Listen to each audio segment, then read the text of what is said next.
एक महिला, उसके दो बेटे थे। अच्छा पढ़ाया लिखाया, बेटे बहुत अच्छे पढ़ लिख गए तो उनको कंपनी में जॉब लग गई। अच्छा पैकेज उनको मिलने लगा, 15-20 लाख का पैकेज मिलता। एक की बेंगलोर में जॉब लग गई, एक की मुंबई में जॉब लग गई। माँ गांव में रहती है। फिर बच्चे कभी कभार आते हैं, मिल लेते हैं। माँ यूँ ठीक है, स्वस्थ है, तो कोई टेंशन वाली बात नहीं है। लेकिन एक दिन माँ ने सामने से फ़ोन किया, मुंबई वाले बेटे को भी और बेंगलोर वाले को भी, बेटा फ्री हो क्या, आ सकते हो? तो बेटों ने कहा कि माँ कंपनी का काम बहुत ज़्यादा है और मैं तो जिस पोस्ट पे हूँ वो मेरे नीचे इतने आदमी हैं कि उन सबको हैंडल मुझे ही करना पड़ता है, तो टाइम नहीं मिलता है, बहुत काम, वर्कलोड बहुत है। लेकिन क्या बात है? नहीं बोला बेटा थोड़ा आना था, घर पे आते थोड़ा मिलना था, बात करनी है, कुछ ज़रूरी काम है क्या, अर्जेंट है क्या? बोले हाँ अर्जेंट है। तो बोले जब माँ ने कह दिया अर्जेंट है तो फिर ठीक है, एडजस्टमेंट करके एक दिन मैं आता हूँ, 2-4 दिन में आ जाता हूँ, चलेगा? हाँ चल चलेगा, तो आ जा। मुंबई वाले बेटे ने फ़्लाइट की टिकट निकाली, आ गया। बेंगलोर वाले ने भी फ़्लाइट की टिकट निकाली, आ गया। हाँ माँ कैसी हो? ठीक है। एकदम कैसे याद किया, कोई खास बात? अरे नहीं रे बेटा, ऐसे कुछ नहीं है, लेकिन तुम्हारी याद भी आ रही थी, और अब देखो बेटा मेरी उम्र आ गई है, भरोसा है नहीं। देख, अरे माँ ऐसे क्या, तो एकदम ठीक। अरे ठीक ही है, वैसे तो भगवान चला ही रहा है, चलाए तब तक चलाए, लेकिन फिर भी एक मैं सोचती हूँ कि मैं हूँ तब तक सब निपटारा कर दूँ, तो तुम दो हो ना, लड़ना वड़ना नहीं। मैं ये प्लॉट, ये मकान का हिस्सा तेरे नाम, इधर वाला प्लॉट, इधर वाला ये इसके नाम, वो उधर वो एक ज़मीन अब तेरे पिताजी के समय थी, वो भी आधी आधी कर देते हैं, आधी तेरी आधी इसकी। माँ अपने हाथों से सब बंटवारा करती है भाई, ताकि लड़ाई झगड़ा आगे नहीं हो। ऐसे ऐसे सब बांट दिया जो भी था प्रॉपर्टी, और बाकायदा कोर्ट में जाके जो भी कागजात तैयार किए जाते हैं वो सब तैयार हो गए, सब नाम वाम जो करवाना था कर दिया, सब हो गया। अब माँ ने कहा बस अब अपने वापस जाओ, कोई प्रॉब्लम नहीं है, खुशी खुशी काम हुआ, मुझे भी खुशी बेटा, तुम भी खुश रहना। क्या, मुंबई वाला मुंबई चला गया, बेंगलोर वाला वापस बेंगलोर आ गया। और वो माँ अगले दिन शहर के हॉस्पिटल में पहुंची और डॉक्टर से मिलकर के कहती है, डॉक्टर साहब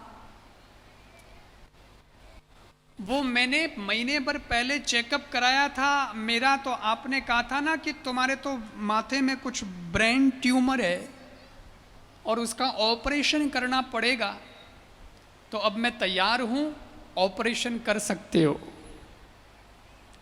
अब ब्रेन ट्यूमर, माथा में ट्यूमर, कितना रिस्क रहता है। डॉक्टर बोला ठीक है माँ जी, तो कल भर्ती हो जाओ, कल हम भर्ती कर देते हैं आप। लेकिन जब वो महिला अगले दिन भर्ती होने के लिए गई तो डॉक्टरों ने पूछा साथ में कौन आया है, तुम्हारे बेटे वगैरह, बेटी, परिवार का कोई साथ में कौन है? माँ जी बोली मारे तो कोई को नहीं, भगवान है, कोई नहीं है मेरे। माँ ने ऐसा बोल दिया।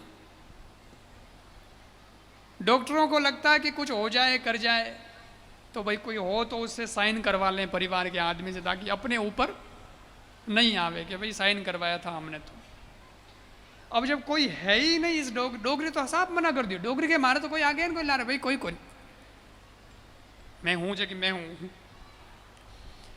डॉक्टर ने कहा जब इसके कोई है ही नहीं तो फिर वाह, जो होगा सो देखा जाएगा, और डॉक्टरी को भर्ती कर लिया।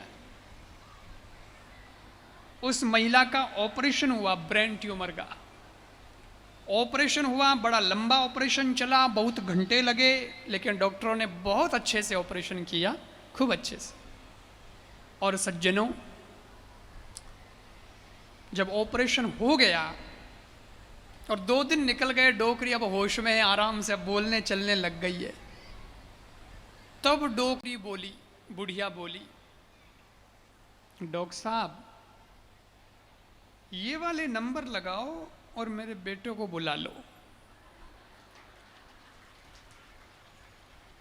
अरे डॉक्टर के तार बेटा ही है, तेरे को पहले दिन पूछा था ना, ऑपरेशन के दिन पूछा था, तूने क्या कहा, हमारे तो कोई आगे है ना कोई ला रहे है, और अब कह रही है बेटों को बुला लो, फोन कर लो, तेरे बेटे हैं? हाँ है, तो फिर बुलाया क्यों नहीं? अच्छे नहीं है क्या? तेरे को पूछते नहीं है क्या? तेरी सेवा नहीं कर? अरे गणई चौका है, बहुत पूछे, चौका है, पढ़िया लिखा है, होशियार है और अच्छे हैं, पर बस अब बुला लो। ठीक है भाई, फोन किया, बेटों ने सोचा अभी तो 2 दिन पहले तो मिलके गए, एकदम से वापस कैसे फोन आया माँ का, लेकिन कहा कि ऐसा ऐसा है, तुम्हारी माँ का ऑपरेशन हुआ है फलाने हॉस्पिटल में, वहाँ जाओ। माँ याद कर रही है, बेटा क्यों ले बेटी, माँ बताई कौन, अभी 2 दिन पहले तो अपन गए, अपने को स्पेशली फ्लाइट से बुलाया था।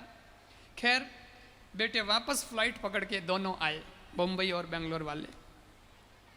हॉस्पिटल में पहुंचे और पहुंचते ही माँ से लड़े, माँ ये क्या करवाया और हमको बताया ही नहीं, तेरे माथे का ऑपरेशन तूने करवाया है, हमको 2 दिन पहले हम आके गए, हमें एक बात तक नहीं की तूने, अरे हम रह जाते 2 दिन और रह जाते, क्या फर्क पड़ता, वो कहती तो सही, हम रहते ऑपरेशन में, तेरे को कुछ हो जाता तो? माँ बोली हो जाता तो थे कहीं कर लेता, थे कहीं कर लेता भाई। नहीं नहीं, फिर भी देखो कोई रहता है तो थोड़ा सा रहता है ना कि भाई साथ में है, ये है वो है, सामान सामान कुछ लाना है और दवाई ववाई कुछ, तभी तबीयत बिगड़ जाए कर जाए, ऐसे ऐसे थोड़ी हमें कहती, हम रहते। माँ ने कहा बेटा मैंने तुम्हें क्यों नहीं बुलाया उसका कारण सुनो, और अब वो कारण बताती है। माँ बोली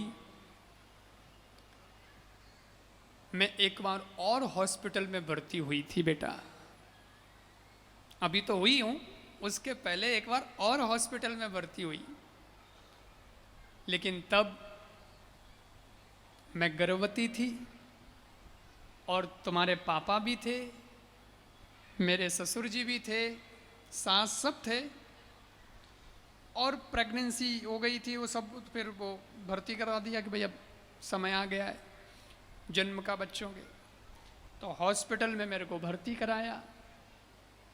तब डॉक्टर ने चेक किया और डॉक्टर ने चेक करके तेरे पापा को बुलाया, दादा को भी बुलाया, मैं वहाँ पड़ी थी बेड पे, और डॉक्टर बोला हालत बहुत गंभीर है, गर्भवती महिला है, लेकिन इतनी गंभीर हालत है, सीरियस केस है, या तो जच्चा बचेगा या बच्चा बचेगा, बताओ किसको बचाना है,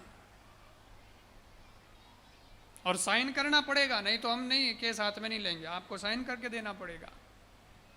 तो अब जच्चा बचेगा कि बच्चा बचेगा, ये बात जब आ गई तो फिर तेरे पापा ने साइन किए और कहा कि बच्चे का कुछ नहीं, जच्चा बच जाना चाहिए, क्योंकि जच्चा बचेगा यानी महिला बचेगी तो बच्चा तो फिर चांस है, फिर हो जाएगा। तो उन्होंने कह दिया कि डॉक्टर साहब कैसे भी करके एक को तो बचाना ही है, जच्चा को बचा लो। और जब ये कह रहे थे डॉक्टर और वो बात चल रही थी परिवार वालों के साथ, मैं वहाँ पड़ी थोड़ा थोड़ा सुन रही थी, मेरे को थोड़ा ही समझ में आया क्योंकि हालत ख़राब थी मेरी। लेकिन जब डॉक्टर बोला कि या तो जच्चा बचेगा या बच्चा बचेगा, दोनों नहीं बचेंगे, दोनों में से कोई एक बच सकता है, वो भी हम कोशिश कर रहे हैं, बचे तो बचे, देखो गारंटी नहीं, पर एक को हम बचा लेंगे। और पापा ने तेरे साइन कर दिए कि जच्चा को बचा लो। लेकिन उसी वक्त मैं बिस्तर पे पड़ी बेटा, मैंने भगवान को याद किया, और तो मेरे हाथ में क्या था, मैं कर भी क्या सकती थी बताओ, मैं तो कुछ जानती नहीं, साइंस मुझे आती नहीं, क्या बीमारी है, कैसे होगा, क्या नहीं होगा, मैं क्या जानूं। लेकिन मैं जानती हूं कि भगवान होता है, और मैंने ईश्वर को याद किया और ईश्वर से ऐसे कहा, रे दुनिया को बनाने वाले, जन्म भी तेरे हाथ में है और मरण भी, मारने वाला है भगवान, बचाने वाला है भगवान। अरे ये तो सारा तेरा मामला है, ये अधिकार तो तेरे हाथ में है कि किसको बचाना है, किसको भेजना है। ये डॉक्टर कब से निर्णय करने लग गए कि इसको बचा लेंगे और इसको नहीं बचा लेंगे और ये कर लेंगे और वो कर लेंगे। ये तो तू करने वाला है, हैंडल तो तू करता है, सर्वे सर्वा, मैन स्विच तो तेरे हाथ में है। अच्छी बात है कि डॉक्टर भी अपना प्रयास करता है, लेकिन अगर भगवान नाम की चीज दुनिया में है तो सुन मेरे भगवान, डॉक्टर चाहता है कि कोई एक बचेगा, या तो बच्चा या जच्चा, लेकिन तू अगर चाहे तो दोनों को बचा सकता है, जच्चा को भी बच्चा को भी। बस ये कहकर के मैं तो निश्चिंत हो गई कि गेंद भगवान तेरे पाले में, ये केस तेरे हाथ में। और डॉक्टर को तो पता ही नहीं था, पर बेटा जब ऑपरेशन हुआ तो बच्चा एक नहीं तुम दो निकले, जुड़वा, तुम दोनों का जन्म हुआ एक ही साथ, और बिल्कुल स्वस्थ, तुम भी और मैं भी। और उस दिन मुझे भरोसा हो गया कि डॉक्टर चाहे तो किसी एक को बचा सकता है और एक ही बचता, पर भगवान ने चाहा तो हम तीनों बच गए। भगवान ने जब चाहा, केस जब भगवान ने अपने हाथ में लिया, तो बेटा हम एक क्या, दो क्या, तीन बच गए। डॉक्टर को तो तीन का पता ही नहीं था कि ये दो होने वाले। ओ हो। अब तो काम बना, ऐसा बना। इसलिए आज जब मेरे ब्रेन ट्यूमर के ऑपरेशन की बात आई तो मैंने किसी को फ़ोन नहीं किया, तुम्हें भी नहीं बताया, सीधी हॉस्पिटल में अकेली आ गई और डॉक्टर को कह दिया कि कर दे ऑपरेशन। किस भरोसे? बेटों के भरोसे, परिवार के भरोसे नहीं, उसी परमात्मा के भरोसे। क्योंकि उस क्रिटिकल सिचुएशन में वो जब तीन को बचा सकता था तो यहाँ तो सिर्फ एक को ही बचाना था। उसके भरोसे तीन बच गए तो क्या वो एक को नहीं बचाएगा? बस। और बेटा तुम होते तो भी क्या कर लेते?